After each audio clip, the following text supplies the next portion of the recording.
Alright, you little ungrateful gerbils, get out of the comments section complaining about, oh, I don't care about this, let's just get the old one. Alright, if you don't want a comparison and you just want a straight answer, sure, buy the certified refurbished older iPad from 2018. But if there's some of you on the fence and would like to know my feedback, and you would like to know all of the differences between the 2018 iPad Pro and the 2020 iPad Pro, I'll dive into them for you today so that hopefully you can get the complete picture and know just exactly what you're saving and what you're missing out on if you go with the older, cheaper iPad. Let's begin.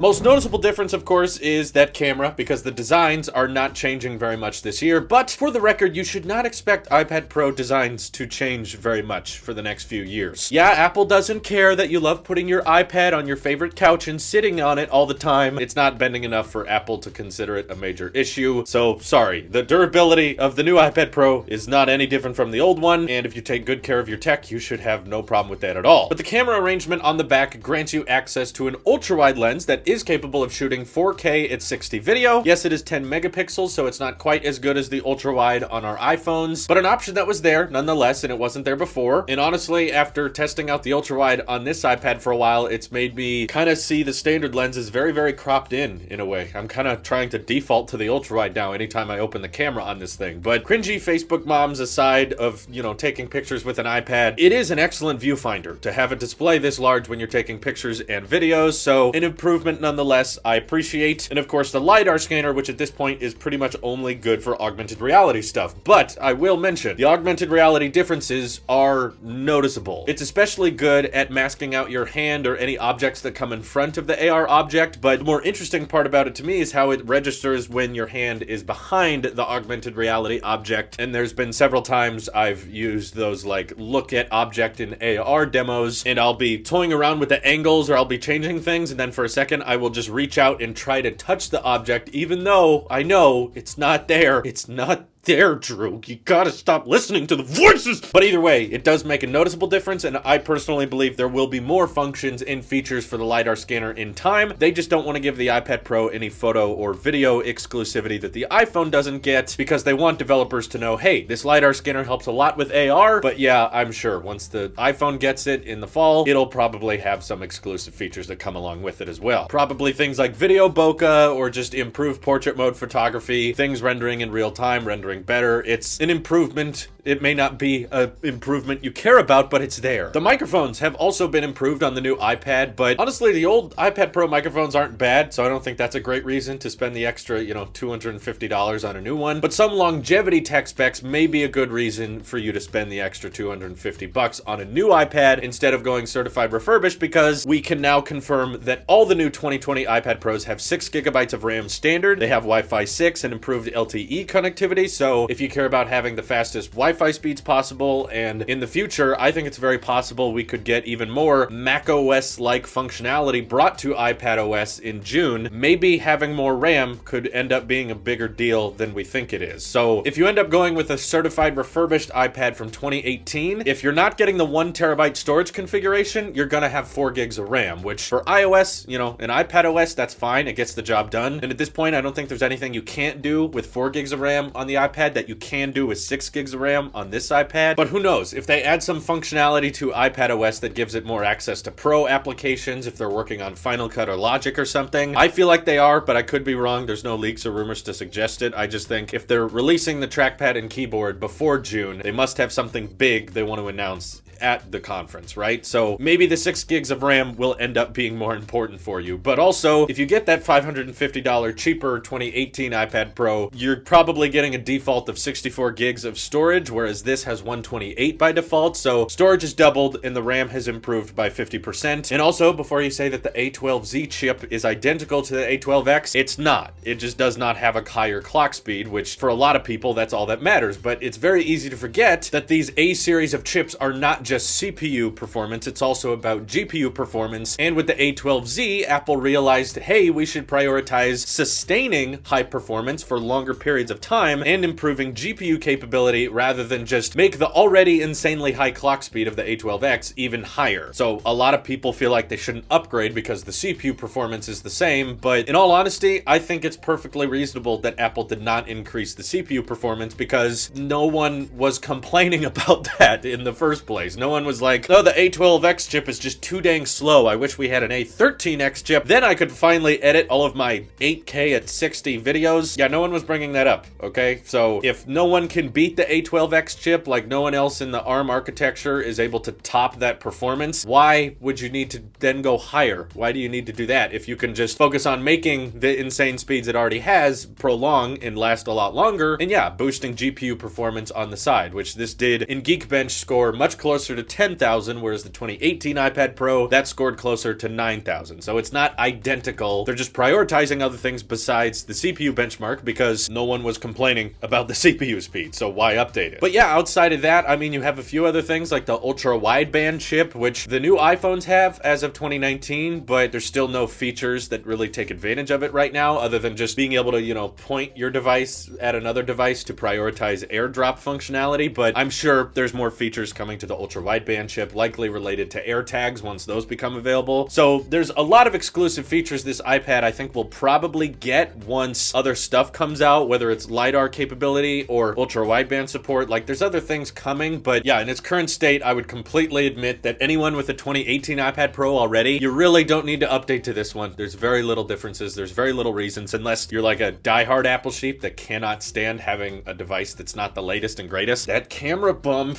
is not the new camera bump. Come on! I get that. I've been there myself, and I'm kind of going through that dilemma right now. I really don't need this iPad. I really don't. This one is fine. There's nothing wrong with this one.